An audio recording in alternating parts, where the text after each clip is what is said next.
Alô, pessoal, sejam bem-vindos ao Enquadrado. Se você vê filme demais, esse é o seu lugar. Se você não vê filme nenhum, esse também é seu lugar, né? Eu sou Yuri Moraes. Eu sou Roberto Sadowski e bem-vindo a esse mundo maravilhoso de cinema, entretenimento e cultura pop. E o Brasil ganhou o melhor filme estrangeiro no Globo de Ouro, mas a internet só quis saber da reação do Oscar Isaac quando o Wagner Moura ganhou. O que você achou dessa reação, Sadowski? Você acha que ele realmente estava... Eu acho que ele ficou surpreso só.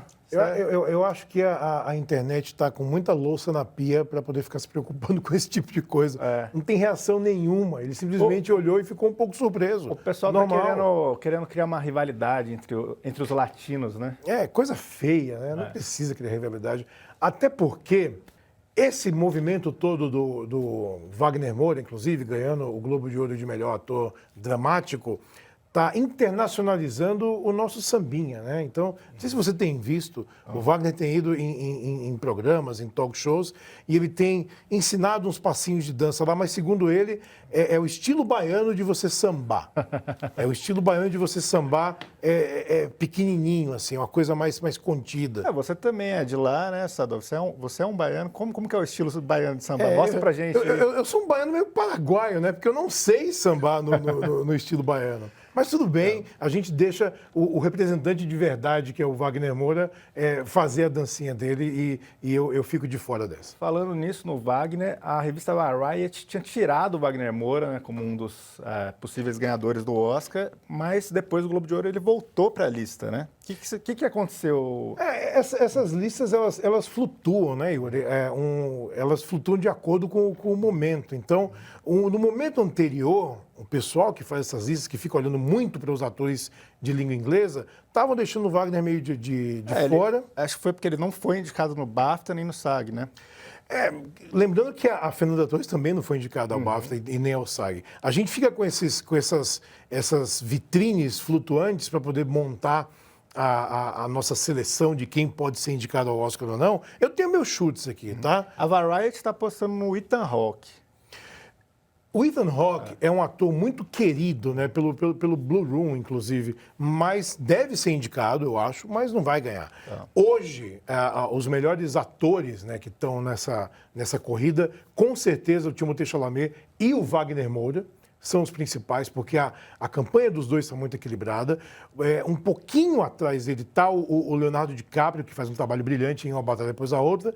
E para compor esse quinteto aí, né, a gente tem Wagner Moura, Timothée Chalamet, Leonardo DiCaprio, Ethan Hawke e talvez o Michael B. Jordan, né, no papel duplo dele em Pecadores. E eu vou dar um chute meio ufanista aqui, mas não tão ufanista. Eu acho que hoje o favorito de fato é o Wagner Moura. É mesmo? Mais que o Timothée. Mais que o Timothée. O Timothée, ele tem uma campanha que é muito bem engendrada, mas o Wagner está fazendo uma campanha muito orgânica também. E cá para nós, gosto muito do Martin Supreme, gosto muito do Timothée Chalamet no filme, mas eu acho que o Wagner Moura fez, de fato, o melhor trabalho de atuação. Como eu perdi o bolão no nosso comentário do Globo de Ouro, eu vou apostar no Wagner Moura de uma vez e espero ganhar. Espero ganhar com muito samba aí. Aí a gente vai comemorar em todos os lugares comemorativos.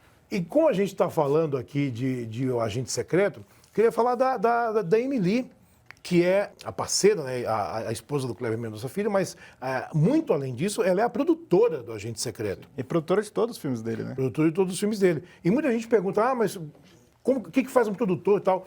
A Emily, ela teve um papel fundamental em costurar todas as coproduções que o filme tem para poder decidir como o filme ia ser bancado na pré-produção, né, na parte que eles estão desenvolvendo o roteiro, procurando locação e tal, durante a produção e muito importante também na pós-produção, né? A montagem foi feita na França, se eu não me engano, essa pós de correção de cor e tal. Então, é um trabalho extremamente complicado, e muitas vezes fica muito atrás das câmeras e a gente não sabe quem são as pessoas que fazem isso. Todo mundo quer isso. saber assim, se Agente Secreto ganhar o melhor filme, ela que sobe. Se o Agente Secreto for indicado a melhor filme, não filme internacional, e ganhar, é ela que ganha o Oscar. É ela que vai subir. Você acha que tem chance da gente ir para o melhor filme? De ser indicado, com certeza. Eu acho que a essa altura a gente vai ser indicado a melhor ator, melhor filme internacional, melhor filme, e eu tenho a impressão que não vai ficar só nessas 6 indicações, não. Eu não sei ainda como que está o clima, mas talvez melhor direção de arte possa ser indicada. Existe uma boa vontade da Tânia Maria ser indicada a melhor atriz coadjuvante também. Eu não duvido que o Kleber possa ser indicado a melhor direção, porque ele ganhou a melhor direção em Cannes e isso não é pouca coisa. Eu tô concordando com o Sadowski aqui, porque é isso. Eu fui contra os críticos profissionais no comentário, perdi meu bolão. E eu acho que, assim, eu acho que a Tânia Maria é um pouco difícil, mas eu adoraria, acharia maravilhoso. Mas as outras categorias eu acho que bem possível, assim. Bem provável, bem provável. Eu acho que a gente ganha pelo menos uns 3. Eu não quero cravar um número aqui, mas eu digo que 2 Oscars a gente leva para casa. E ainda nesse clima de vitória de Globo de Ouro, a gente está aqui com o Ítalo Martins, que trabalhou em Um Agente Secreto, para poder falar um pouco sobre como foi esse clima de filmagem até lançamento, até festa. Deve tá comemorando até agora, né, Ítalo? Cara, bastante, assim. Engraçado que no dia do Globo de Ouro foi meu aniversário também, né? Então foi meio que uma comemoração em dose dupla. Imagina que eu tô me recuperando até hoje, assim, desses eventos, mas... A comemoração foi forte aí no Rio de Mas, Janeiro. Demais, assim. Na verdade, é bem isso mesmo. Acho que desde onde estou aqui, né, essa premiação tomou o lugar que o futebol meu que exercia, né, assim, das pessoas pararem, das pessoas se reunirem em bares para assistir, né. Eu acho isso muito legal, assim, sabe? Torcida pelo cinema, assim, é uma coisa que a gente não via há bastante tempo. Então, deixa eu perguntar uma coisa, Ítalo. O Arlindo, seu personagem, né? Filho do delegado, que está naquele núcleo que parece um pouco uma milícia. Então, como é que você vê a história do Arlindo nesse momento que a gente fala tanto de política agora, tanto quanto a gente falava de política na época? Como é que você vê esse núcleo que o seu personagem fazia parte? É meio doido, porque eu conversava sobre isso em uma outra entrevista, que Arlindo não tem um pai biológico, não tem uma mãe biológica, né? Então, assim, de onde que veio esse cara, né? Esse cara que é negro, que foi adotado por essa família miliciana branca. Então, me vinham algumas questões, assim, do tipo, será que ele realmente é um bad guy, sabe? Tipo, será que ele só faz isso porque é uma questão mesmo de sobrevivência? As pessoas agem, né, para sobreviver, né? As ações das pessoas, enfim, é tudo um intuito de sobreviver, né? Sei lá, trabalhar, enfim. Então, será que esse cara tá junto com essa família e tá fazendo as coisas junto com essa família? Será que não é? Será que lá atrás ele não teve escolha, sabe? Isso são perguntas que me vêm assim à cabeça, porque de fato é isso. É um trio aí de supostos milicianos e que fazem coisas e que ocultam corpos e que mas o que eu fico pensando esse Arlindo, esse homem que é negro no meio dessa família branca. Você pode ver que no filme, Arlindo é quem faz as coisas. Tipo, o Sérgio, ele sempre fica atrás. Arlindo faz isso, Arlindo vai ali. Tanto que é assim que ele morre, né? Arlindo vai ali resolver o problema do Marcelo, que é o Wagner, e acaba sendo assassinado. Hoje eu fico me perguntando, diante desse cenário político, né, que a gente vive também, né, hoje um pouco mais tranquilo, graças a Deus, mas essa família seria altamente bolsonarista, sei lá, sabe? Total. Eu acho que tem uma originalidade na escrita do Kleber, assim, e ele escreve de uma forma tão brilhante que isso, é uma escolha. Acho que é um dos filmes mais maduros do Kleber, sabe? A opção de ser quase 3 horas de filme e contar a história bem contada mesmo, sabe? Tá tudo ali, sabe? E tem que ter tempo mesmo, e tem que ter disponibilidade para assistir tudo que está ali, porque tudo faz parte, tudo e não tem como tirar na perspectiva do Kleber, assim. Então eu acho que é a originalidade mesmo do roteiro, sabe? A forma como as coisas são colocadas, sabe? Em atos. Eu acho que tem muito a ver. Acho que o mérito é inteiramente do Kleber, sabe? Porque isso facilita. Quando você tem um bom roteiro, é muito mais fácil para um ator, sabe, entregar uma boa atuação. Você tem um bom roteiro, sabe? Todo o resto vai vindo quando o roteiro é incrível. Então acho que é mérito do Kleber. E quando vocês fizeram essa primeira leitura do roteiro, todo mundo junto, todo mundo numa mesa e tal, vocês sentiram naquele momento, que o filme podia ter tanta perna, assim? Vocês sentiam que, tipo, essa história aqui é alguma coisa especial? Não, de forma alguma, de forma alguma. É engraçado, a gente faz o trabalho, mas a gente não sabe o que é que vai. A gente nem sabe o que é que vai ao ar, né? Pode ser que suas cenas sejam cortadas, pode ser diminuídas. A gente nunca sabe, a gente confia muito sempre no diretor, principalmente, né? Na equipe, porque ele que está vendo, ele está vendo muito mais à frente que a gente, né, do que a gente. A gente se preocupa simplesmente em atuar. Então, não tinha essa sensação de que o filme seria essa sensação toda, assim, sabe, esse boom, teria esse boom todo, assim. A gente sabia que nós estávamos num trabalho incrível, obviamente, com um elenco muito bom, e com a direção do Kleber, que é um cara genial, assim. Eu nunca vi Kleber dar um grito, você acredita? Tipo, alterar a voz, sabe? Tipo, e ele consegue conquistar tudo, ele é um grande maestro, então ele consegue, sabe, reger toda essa orquestra que são os atores de uma forma muito aqui, assim, sabe? Porque ele sabe muito o que quer, ele se prepara para fazer um filme. Então, as coordenadas que ele dá, é tudo muito preciso, tudo muito cirúrgico. Mas confesso que eu mesmo não imaginava, assim. Sabia que vinha algo grande, mas não algo gigantesco, sabe? Assim, Legal. Não, a primeira parada internacional do filme foi em Cannes, né? Como que foi a resposta do público Exato. lá? O que você sentiu a primeira vez que o público internacional viu o filme, assim? cara, foi muito doido, porque também eu nunca tinha ido a Cannes. Assim, e Cannes é um lugar extremamente. Nossa, é coisa de filme mesmo. Mas é isso, né? Foram, sei lá, mais de 10 minutos de aplauso, assim. E você via aquele, sabe, lotado, assim, todo mundo de pé. Foi uma recepção muito positiva, muito calorosa. E foi a primeira vez que nós tínhamos assistido ao filme. Então as pessoas perguntavam: o que você achou do filme? Tipo, não dá para falar, porque a gente estava em. Eram tantas interferências, sabe? É tanta coisa acontecendo ao mesmo tempo num festival como aquele, com aquela proporção, que não. Eu nem sei se eu assisti o filme. Eu só fiquei sentado olhando para a tela, é sério, olhando para a tela e as coisas foram acontecendo, mas foi uma sensação muito nova. E quando é uma sensação nova, o corpo ele não consegue dar nome, né, para aquilo que você está sentindo. O que eu sei é que foi bom. Legal. Foi bem bom, assim. Eu queria falar um pouco de bastidores, Ítalo, porque o Kleber juntou um elenco, né, o Wagner à frente, e eu achei legal que é um elenco majoritariamente nordestino, né? Eu sou de Salvador, né? Eu morei em Natal, eu conheço uma galera aqui que trabalhava em teatro lá. E eu queria saber como é que era esse dia a dia de filmar praticamente em casa. Cara, foi muito especial porque foi assim, eu faço teatro desde os 10 anos de idade. Eu acabei de completar 36 anos. E a minha base foi toda no teatro em Caruaru, Pernambuco, que eu sou de lá. Trabalhei no Sesc.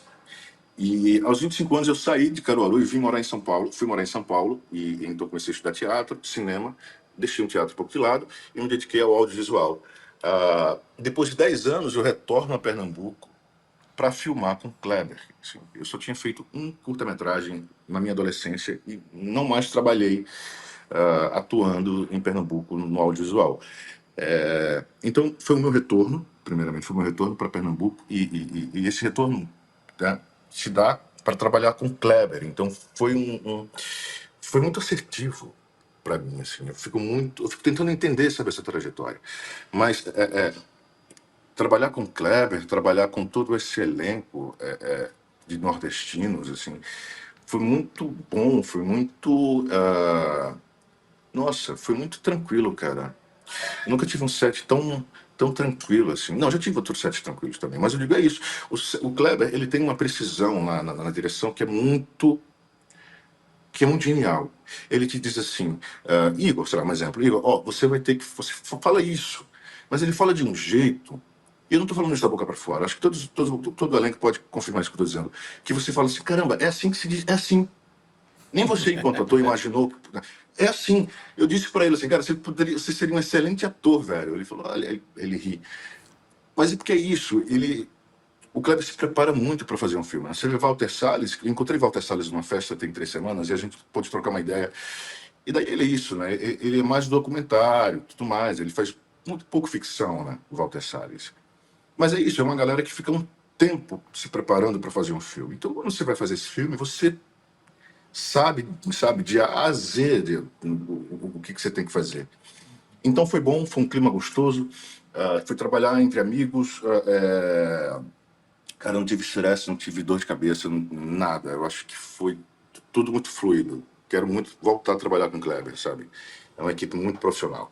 Pô, falando da direção, eu queria falar um pouco sobre a icônica cena do tiroteio do filme. Você falou em outras entrevistas que foi uma das cenas mais rápidas da sua vida, assim. Quanto tempo levou pra gravar aquela cena? Foi. Cara, na verdade, assim, até dizer o ação demorou. Porque, assim, eu não lembro o que foi que acontecia, mas toda vez eu me preparava, me maquiava todo e acontecia alguma coisa e a gente não conseguia gravar. Eu não lembro agora a exata razão, mas eu acho que eu cheguei a me caracterizar umas 3 vezes, mas eu consegui gravar na 4ª vez. E era assim, era um explosivo utilizado na cabeça mesmo, na pele, né? Geralmente você usa explosivos na roupa, sabe? Mas por ser na pele, eu fiquei um pouco assustado, porque eu falei assim, e aí, pô, isso vai explodir minha cabeça mesmo, essa porra. Tem uma coisa que é engraçada também, que eu morri muito nos últimos tempos, né? Não sei se vocês acompanharam os meus trabalhos, mas assim, todos os trabalhos que eu fiz eu morri, sabe? Eu fui morto, assim, era um atrás do outro. Então foi engraçado que no dia da leitura, na primeira leitura com o Kleber, eu falei assim, caralho, eu morro. Tipo, ele falou, mas isso é um problema para você? Eu falei, não, mas é porque eu venho morrendo em todos os trabalhos que eu faço, assim, nos últimos tempos. Aí, mas isso é uma questão? Eu falei, de jeito. Tantas vezes, assim. Cara, eu acho. Você sabe que a minha primeira morte foi na novela das 9, do Valci Carrasco, em Terra e Paixão. E foi uma morte que me fez sair no The Guardian, né, na Europa. Então, eu acho que morrer é chique, você sabe? Tá tudo bem morrer, desde que seja uma morte bem morrida, assim, tá tudo bem. E eu tava um pouco nervoso para fazer, por ser explosivos na cabeça, e é isso. A gente gravou já no final de uma diária. E cinema é muito assim, né? Tipo, deu a hora de ir embora, não pode se estender, tem que descontar no próximo dia o tempo, tem essas coisas. Então a gente não tinha muitas possibilidades de repetição. Então tinha que ser muito assertivo, porque até preparar um outro mecanismo, sabe, para explodir minha cabeça, não ia dar. Então a gente era meio que isso, tinha um take para fazer. E você vê que no vídeo o Kleber ainda me dá uma última indicação. Eu tô lá concentrado, ele me chama, Ítalo. Aí eu, oi, diz não. Aí eu grito não e acontece. E, cara, eu tive um pai que foi assassinado com 33 anos de idade. Eu tinha 11 anos. E você falando dessa morte, eu vou pegar só um gancho, vou ser rápido. Eu cresci achando que eu não ia viver mais que os 33 anos. E conversando com alguns amigos que perderam pessoas quando jovens, eles também cresceram com essa impressão, com essa sensação. É engraçado, né, o quanto a morte pode afetar a cabeça de uma criança. E foi aos 33 anos que eu comecei a viver esses personagens que morriam. É engraçado, porque eu acredito que a morte que eu tanto imaginei que fosse acontecer comigo, né, um tempo de vida até os 33 anos, ela passou a se dar no audiovisual. É como se eu passasse a morrer de forma lúdica mesmo, para renascer. Eu utilizo dessa analogia para justificar, né, todos esses personagens que são tensos demais que eu faço. A gente brinca assim, vamos fazer uma comédia romântica agora. Mas, porque são todos muito tensos. Mas, enfim, é isso. Foi assim que se sucedeu. Ítalo, você fez Homem com H, que também foi lançado esse ano, e foi também um sucesso no cinema. Foi um sucesso quando foi para streaming também. E uma coisa que foi discutida, né, voltando para o começo, lá no Globo de Ouro, foi muita gente falando, vejam o filme no cinema, né? Vejam o filme no cinema, ou assistam a série quando ela sair. Sejam público, né? Abracem a arte. Esse equilíbrio de cinema e de streaming foi muito falado. Você saindo de 2 sucessos de cinema, do que você acha que o cinema nacional precisa para poder, de fato, conquistar ou reconquistar esse público? É uma coisa que é um trabalho que não para nunca? Como que você vê isso? Eu acho que o nosso filme ele tem uma coisa que foi esse encantamento, né, internacional. O Agente Secreto, o filme Agente Secreto, eu acho que não é um filme tão fácil, não, ainda mais se tratando do público brasileiro, que eu digo. A gente vem aí de uma série de sucessos, né, grandes filmes, a gente tem grandes cineastas aqui no Brasil. E é sempre uma educação, né, do nosso público. O público ele tem abandonou um pouco não, bastante a TV, né, as novelas, assim, eu digo, né, um canal aberto, e meio streaming. É sempre um trabalho muito difícil, porque o Brasil é um país muito plural, né? Então é difícil você encantar uma parcela muito gigantesca da nossa população, porque são muitos gostos diferentes, assim. Isso é uma coisa que eu penso, sabe? Isso não é uma verdade absoluta. Mas o fato do público estrangeiro ter aclamado, porque a gente olha, né, e diz assim, isso é legal, às vezes, né? Porque lá fora fez sucesso. Mas não por isso, porque também fez sucesso aqui, mas eu acho que a gente vive um momento que é interessante, repito, o caminho trilhado pelo Ainda Estou Aqui, O Último Azul, enfim, outros grandes filmes contribuem para que o Agente Secreto, sim, faça ainda mais sucesso e seja melhor acolhido pelo nosso público, porque a gente vem fazendo um trabalho de reeducação, né, ensinando como assistir filme brasileiro, né, estimulando a assistir filmes brasileiros. Então, faz parte desse trabalho aí, desse exercício. E eu acho que é isso também. A internet, porra, ajuda pra caramba, sabe? Nesse sentido. Tem muitas pessoas que não assistiram, mas viram na internet, então pô, vou lá ver. Eu acho que a gente vive um momento bacana, né? A gente não conquistou tudo ainda, mas conquistou bastante. Eu acho que nós temos grandes roteiristas. Eu acho que deve ser investido muito mais ainda em grandes roteiristas, porque, eu repito, ter uma boa história faz toda a diferença, porque todo o resto vem, sabe? Então, eu acredito que o Brasil, de agora em diante, principalmente o público brasileiro, ele passa a olhar nossos produtos com outro olhar mesmo, assim. Então, depois do Agente, os próximos filmes que vierem, que vão fazer sucesso, eles vão ser melhores acolhidos. É isso, eu acho que faz parte desse processo mesmo de reeducação.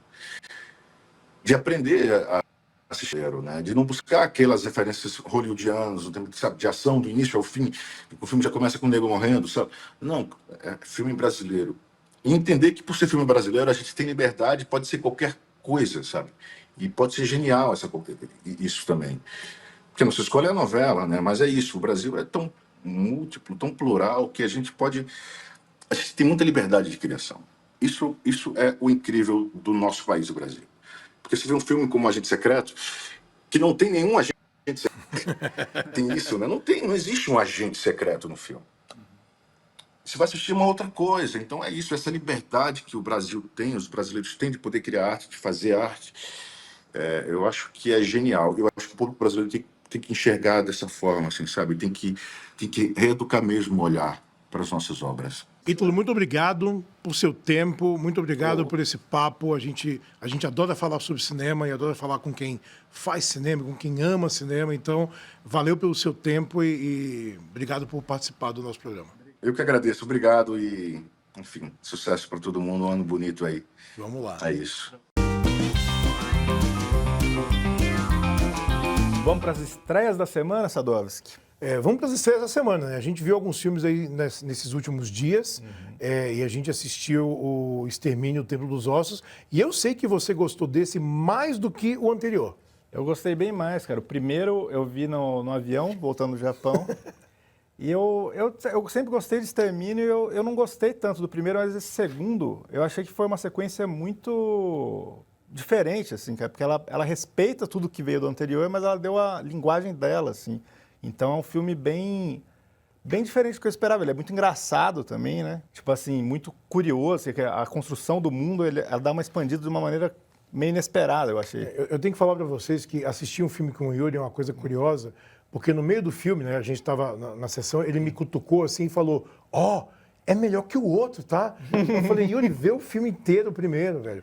Para lembrar, o Extermínio, a Evolução, que foi quando o Danny Boyle retomou esse mundo que ele criou com o Extermínio, mostra o que acontece com a Inglaterra depois da infecção zumbi, quase 30 anos depois, 28 anos depois, que é o título original. E o filme termina num gancho muito incompleto, né? Ele literalmente termina num gancho. E o novo filme, que é a Nia da Costa que dirige, começa Diretora exatamente... da Marvels, né? Ela dirigiu as Marvels, mas dirigiu o novo Candyman também, que é um filme muito Muito legal. elogiada, né? Então, o filme começa exatamente onde o outro terminou, que tem uma turma meio maluca, meio um culto satanista. Uma vibe meio Laranja Mecânica. Uma vibe meio pesada e violenta. É um filme muito violento. O Yuri estava meio se contorcendo na cadeira, né? Eu adorei. É bem violento e eu achei surpreendente mesmo, porque ele construiu, tem uns easter eggs muito bons, que a gente não pode falar agora. Não falamos de easter eggs aqui. Mas assim, ele dosa bem, né, esse mundo. Às vezes fica super pesado, às vezes fica super engraçado, os personagens são bem construídos. E foi uma maneira muito diferente de filmar esse mundo, assim, eu achei. Você sentiu também com a... Eu gosto que a Nia da Costa, que é a diretora, ela entende que esse mundo tinha sido estabelecido pelo Danny Boyle de uma forma, mas ela faz com que a história seja dela dessa vez. Então ela dá a personalidade dela sem em nenhum momento perder de vista o mundo que o Danny Boyle já tinha construído. É um bom exemplo de um filme que a pessoa consegue respeitar tudo que foi feito antes, mas colocar o DNA dela ali, né? E a outra estreia da semana é o grande vencedor aí do Globo de Ouro, Hamnet. Hamnet, da Chloe Zhao. Eu acho engraçado, né? A gente pode chamar o Hamlet de Hamlet Begins. Porque é uma história, né, baseada num livro que dá uma narrativa de como teria sido a criação da maior obra do Shakespeare.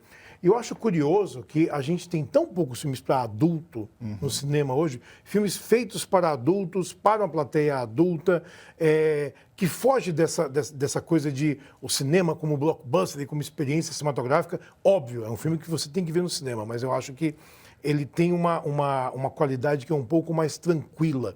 E a Chloe Zhao, ela se fez com Nomadland, que ganhou o Oscar, deu para ela o Oscar de direção, se perdeu depois com Eternos da Marvel. Você acha que foi uma vitória justa, assim, no do Globo de Ouro? Do Globo de Ouro, eu achei surpreendente até. Todo mundo ficou... Eu não esperava, mas eu tinha cantado essa bola no nosso primeiro programa aqui, que Hamlet estava no páreo.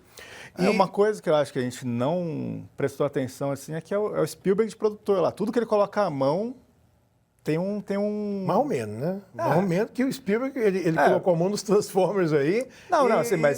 Mas quando ele foi produtor dos Irmãos Coen também, foi a maior bilheteria dos Irmãos Coen, foi para várias premiações também. O Spielberg, ele entende muito o que o público busca, né? Ele tem um olhar muito equilibrado entre a arte e proteger o autor e fazer um filme para as pessoas assistirem, porque senão não tem nenhum sentido. Eu fico meio irritado quando diretores fazem filmes que são muito herméticos, que parece que ele filmou para o umbigo. Eu acho que essa turma não tem que fazer filme. E o Spielberg entendeu a história, ele e o Sam Mendes, que é o outro produtor, chamaram a Chloe Zhao, e ela abraçou a história porque ela é de pessoas, né? E ela é muito centrada no casal central. Centrada no casal central ficou ótimo, né? Ela é muito centrada no casal central, tá, gente? Que é a Jessie Buckley e o Paul Mescal. Jessie Buckley, que também foi premiada com o Globo de Ouro, deve levar o Oscar também. E o curioso é que o livro ele é muito mais centrado na figura do personagem masculino, mas o filme mudou esse eixo para o ponto de vista feminino, por isso que ela é a protagonista, porque ela é a agente das mudanças no filme. Eu acho um filme muito sobre coisas que não são ditas e vontades que não são verbalizadas. Então, o personagem do Paul Mescal, ele internaliza tudo e ela tenta externalizar. Eu acho isso muito legal. E a pergunta que as pessoas estão mais fazendo sobre esse filme não é Hamlet? Na primeira cena do filme isso é explicado. O nome Hamlet, ele tinha... Minha mãe me ligou para falar, não é Hamlet. Tinha essas duas grafias, né? Hamnet e Hamlet. Então isso é muito claro o porquê é usado no filme. Mas é um filme muito bonito, é um filme, de novo, para adultos e tem que ser visto no cinema. E chegamos agora no momento mais esperado, que é a rinha de crítico, quando a gente fica se digladiando aqui por causa de opiniões bobas. A produção sugeriu, inclusive, jogar dois tacos de beisebol aqui, trancar a porta e falar, só vai sair um daí. e a gente achou que não era uma boa ideia, A né? gente podia fazer uma banheira de lama também. Eu acho que não também. Eu não gosto de Por que lama. não? Porque lama me causa alergia. Não é uma boa ideia. E aí a gente escolheu duas séries dessa vez, né? Uma que eu gostei bastante e uma que você gostou bastante. É isso aí. E a que eu escolhi aqui foi o Round Six, que é uma mega produção. Foi, não sei se ainda é, mas em algum momento foi a série mais vista da história do Netflix. E muita gente torceu o nariz por ser uma mega produção asiática ali, mas eu vi como sei lá, um mangá obscuro dos anos 2000, assim, sabe? Eu achei super maneiro, assim. O que você não gostou no Round Six, sabe? Ó, eu torci o nariz só porque eu achei chata, cara. Eu achei Chato, não é chato. Achei muito chato. É divertido. Eu não achei. O que eu acho? A ideia central de colocar os brinquedos infantis como coisas da morte não é exatamente original. Mas né? é legal. E tudo bem, mas eu acho que a execução ficou meio mambembe. Eu acho o elenco. Eu não gosto do elenco. Por que não? Porque ninguém me transmite nada ali. Eu vejo a série e me parece que está todo mundo muito encantado com o mundo que eles estão criando e ninguém está investido em me contar uma história e fazer com que eu me invista em algum personagem. Então eu passei muito reto. Tanto que eu vi a primeira temporada, daí eu ia entrevistar o diretor e o elenco para a terceira temporada. Eu falei, bom, tem que ver a segunda, né? Porque eu passei reto. Assisti a segunda, achei um porre. Assisti a terceira, achei ginasial mesmo. Aquela coisa de eles ficarem brincando no começo, falou, cara, eles estão me vendendo um mundo que a gente sabe que é fantasia, obviamente, mas ele não cola, ele não tem gel. Me lembrou um pouco Casa de Papel, que foi um outro fenômeno também e que eu acho muito ruim. O Casa de Papel eu não cheguei a ver, mas assim, o Round Six eu fui ver muito por essa curiosidade. Falar, pô, tem uma série coreana que tá número 1. E eu falei, provavelmente eu não vou gostar, se você me conhece. Mas, cara, me pegou muito e teve esse aspecto que eu achei que é muito maneiro, assim, sabe? Parece, tipo, se fosse um mangá, eu ia ficar amarradão lendo ali, assim. E eu acho que a direção de arte deles é muito interessante para ser Netflix, porque, assim, é o que eu falo, tudo fica parecendo novela da SBT. E nesse caso, não, eu achei que eles têm uma identidade super forte, conseguiram ser uma coisa, na cultura pop, sabe? Ícones da cultura pop mesmo, entrou super, assim. E eu acho maneiro de vir, é uma visão completamente da cultura sul-coreana, assim, né? Os joguinhos, coisas, alguns a gente se identifica, mas alguns não tem nada a ver com os nossos joguinhos. Mas a gente pega muito bem ali. E assim, eu gostei bastante dos personagens, na verdade. Acho que fiquei animado para ver a segunda e a terceira temporada, né? A segunda temporada é meio que uma só, né? E eu gosto bastante dos atores, assim. A minha única crítica a Round Six é o final da primeira temporada, que eu acho ele pintando cabelo de vermelho lá, tipo, tem nada a ver aquele final. O Yuri, ele tem trauma, porque quando ele pintou o cabelo de vermelho, não ficou muito legal. Assim, apareceu lá em casa o cabelo todo vermelho. Mas eu achei que ele era um Pokémon. Mas isso eu acho que foi uma revolta meio adolescente de um personagem que já era velho ali. E você vê que no começo da segunda temporada já não tem isso. Ele já tá com o cabelo normal, já tudo não bem. deu muito certo. Então. A única coisa que eu gosto realmente é a iconografia que colou. O lance da boneca, da roupa. Eu gosto assim da série como uma crítica ao capitalismo, assim. Eu acho que tem várias camadas, subtextos interessantes, assim. O melodrama não me pega, as atuações não me pegam, eu acho tudo muito, muito pobre. Quantas estrelas você dá para Round 6? Cara, Round 6 eu vou dar 4 estrelas. Eu daria 3,5, mas fracionar é proibido, a gente fala sempre aqui. 4 estrelas. Eu dou 2 estrelas e olhe lá. 2 estrelas, olhe lá, pode falar então? E olhe lá. E olhe lá. 2 estrelas. Qual foi a sua escolha da semana, Sadovski? Cara, pra mim a melhor série de 2025 foi Andor, do universo Star Wars, que eu acho absolutamente brilhante. Essa você vai ter que vender pra mim, porque desde o episódio 7 eu não vejo mais nada de Star Wars. Vamos lá. Andor, que é do Tony Gilroy, né, que é o cara que escreveu a identidade Bourne, né, que ele deu esse oba-oba nos filmes do Bourne e deu um tapa em Rogue One também do Star Wars. Ele criou uma série política dentro de Star Wars. Então, não tem nada que você identifique de cara como Star Wars. Não tem a força, não tem o misticismo, não tem espadinha, não tem Cavaleiro Jedi, não tem espadinha.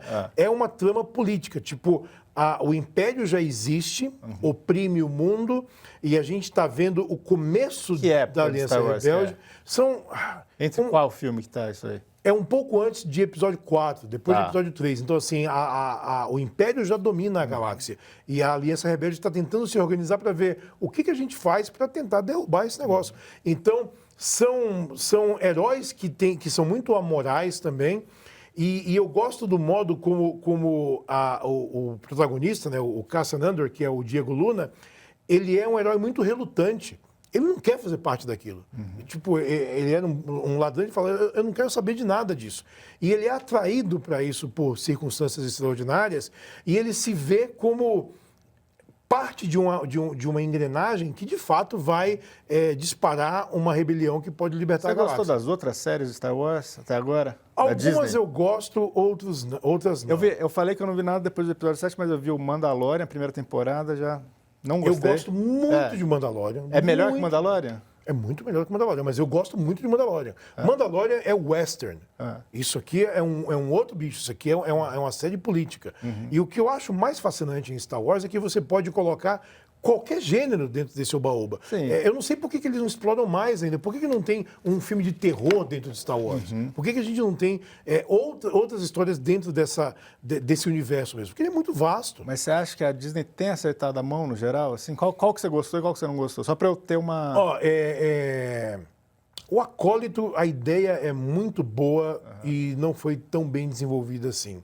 Obi-Wan, Todo mundo falou mal dessa, né? eu acredito que a história tinha sido desenvolvida para um filme mesmo do Obi-Wan, foi esticada para uma série e em um momento você fala, não vai muito além disso. Eu acho que o livro de Boba Fett tem alguns elementos que eu gosto, mas parece que eles fizeram tipo, ó, Mandalorian é melhor, tá? Tanto que a gente vai trazer o personagem para cá. Então, eu não gosto quando você investe numa série e não abraça a série. Mandalorian eu gosto muito da primeira Mandalorian, temporada. eu vi a primeira temporada, cara, e pra mim não foi pra lugar Pra nenhum. mim é lá. Lobo Solitário. Pra mim é mangá, é aquela história traduzida no universo Star Wars. E a evolução da história me satisfaz muito. Assim, a primeira temporada eu fui ver, eu fiquei meio assim. A segunda, acho que eu vi um episódio e falei, cara, não dá pra... E aí eu abandonei mesmo Star Wars. O que você falaria pra convencer alguém a ver Andor? Assista Rogue One. Não, Andor. Assista Rogue One. É? Porque Rogue One é uma história que... Você gostou da última trilogia do Star Wars, de filmes? Eu gosto do primeiro filme, que basicamente refaz o Star Wars O primeiro original. filme é podre. Eu acho o segundo filme fantástico do Ryan Johnson, porque Esse eu não aguentei ele ver, vai já. contra todas as expectativas, mas o terceiro não deu, não. É? O primeiro é que a gente até já falou isso no passado, assim, cara. Eu acho que ele quis recriar o primeiro Star Wars, mas tudo duplicado e não funciona pra mim, sabe? Pra mim funciona muito E bem. aí o segundo já achei mais O entediante. segundo eu achei maravilhoso. É mesmo? Achei Eu muito acho que eu não inteligente. terminei de ver até hoje. Tanto... Então, eu não abandono filmes. Né? É? Mentira, eu abandonei um filme uma vez na minha vida. Mas eu acho maravilhoso o segundo filme. E eu sei que os fãs não gostam, eles ficam muito irritados. Qual porque filme você abandonou?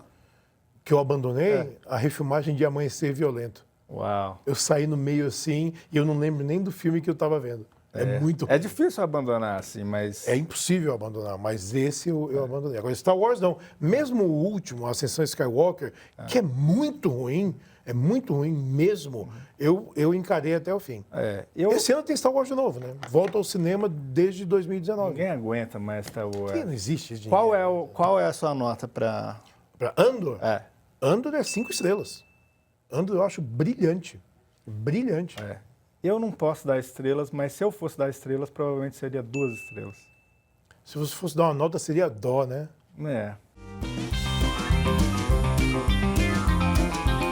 E agora, o que vem por aí nos próximos meses aí, né, de 2026? Próximos né? meses, o ano está vastíssimo. Eu tem acho. um monte de coisa estreando aí e a gente está de olho. Uma das grandes estreias aí é Supergirl. Tá animado pra Supergirl? Eu tô curioso que você tá animado pra Eu tô animado porque eu gostei bastante. Eu gostei de Superman, gostei da escolha da Supergirl e o trailer me pareceu curioso. Ele ficou meio aventuras espaciais com o lobo, né? Cada vez que o Yuri gosta de um filme com cara de blockbuster, me esfria a espinha, assim, porque eu fico com muito medo do que o Yuri vai falar. Mas você tá animado de Supergirl? Tô animado porque eu fico investido nesses universos, eu gosto desses personagens, né? Até o momento que a gente se decepciona, né? Mas até lá, eu tô ok, vamos embora. Eu tô aberto, vamos ver. Outra produção que estão falando e tem bastante expectativa é The Adventures of Cliff Booth, As Aventuras de Cliff Booth, a continuação de Era Uma Vez em Hollywood. Eu acredito nesse filme só porque eu vi uma foto da produção, porque é bizarro, cara. É assim, é um roteiro que o Tarantino tinha rabiscado sobre o personagem do Brad Pitt em Era Uma Vez em Hollywood, e de repente eles pegam o David Fincher para dirigir. Então, uma loucura. E o Tarantino falou que o David Fincher é o melhor diretor da geração dele junto com ele. Junto com ele. Junto com ele é ótimo, né? Mas assim, eu acho que vai dar uma combinação muito curiosa, né? Assim, tem o problema do Netflix, eu tô com esse medo aí de parecer uma novela da SBT. Mas assim, não, mas falando sério, eu tô curioso, cara, porque faz tempo que o Tarantino não escreve um filme, né, assim, para outro diretor. Faz tempo que o Tarantino não faz nada. Faz tempo que o Tarantino tá curtindo vamos falar uma coisa séria. Mas assim, eu tô animado porque assim, o Era Uma Vez em Hollywood não é meu filme favorito do Tarantino, mas o livro que ele escreveu depois, né, do filme, eu adorei, cara. E assim, ele desenvolve muito o personagem do Cliff Booth, então eu tô curioso para ver. Por isso, curioso, David Fincher, eu sou devoto, então vamos ver. Falar em devoto, o Tom Ford, né, que fez alguns filmes muito interessantes e estava sumido aí, ele tem um filme novo esse ano. Qual é o filme novo? É um filme chamado Cry to Heaven, se baseia num livro da Anne Rice. Uau! Que está indisponível no Brasil, está fora de catálogo no Brasil. É a estreia da Adele como atriz. Uau!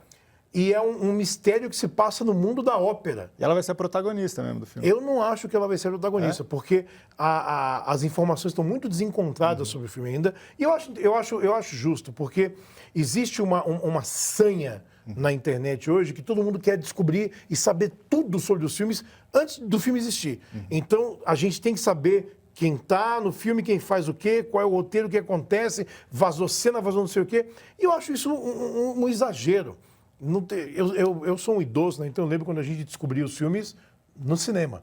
Então, eu acho que às vezes a gente perde um pouco essa mística de você ver um filme. Então, para mim, assim, Tom Ford dirigindo um filme adaptado da Anne Rice, com um elenco bacana e um mistério no mundo da ópera, para mim é o que basta. Uau. E para mim é o que basta para eu poder ver. E também vai ter filme novo do Ridley Scott, seu diretor favorito, né? Ridley Scott é o inimigo do desemprego, né? Esse homem, ele não para de fazer filme. O nome é The Dog Star, é uma ficção científica, obviamente. Tem o Josh Brolin no filme também. E é um filme pós-apocalíptico que ele está começando a filmar agora. E a previsão do filme estrear é em agosto. Aí me perguntaram, mas dá tempo tal? Tipo, amigo, se falarem que está começando agora e isso é daqui a 2 semanas sendo do Ridley Scott, eu acredito. Porque tá animado para ele voltar para a ficção científica? Eu estou animado porque a gente tem um filme novo do Ridley Scott. Eu estou animado porque o homem parece que está constantemente se revigorando para fazer filmes e para criar mundos. Ele não acerta sempre, mas mesmo quando ele não acerta, a perspectiva de um filme novo de um autor assim, para mim, é suficiente para sair de casa. Aparentemente você não viu A Casa Gucci. Eu vi A Casa Gucci. Eu gosto da Casa Gucci. E eu gosto até do Jared Leto entrevistando o Luigi, né, do Mario. It's me, Luigi. Tá, e é isso, então vamos encerrar aqui o Enquadrado de hoje, parabenizando todo mundo aí pelo Globo de Ouro, vai dar Brasil no Oscar. Esperamos que vai dar Brasil no Oscar, né? Mas a gente está bem na fita. O Agente Secreto é um filme super premiado já. Se eu não me engano, é o filme internacional mais premiado dessa temporada. Então, estamos na fé. Bateu todo mundo, né? Bateu o Valor Sentimental, bateu No Other Choice. Você ficou triste, né? Qual que é o No Other Bateu Choice? aquele filme coreano, né? Como é que é o nome mesmo? Semana que vem a gente lembra. Semana que vem a gente lembra. Obrigado, pessoal. Valeu, gente.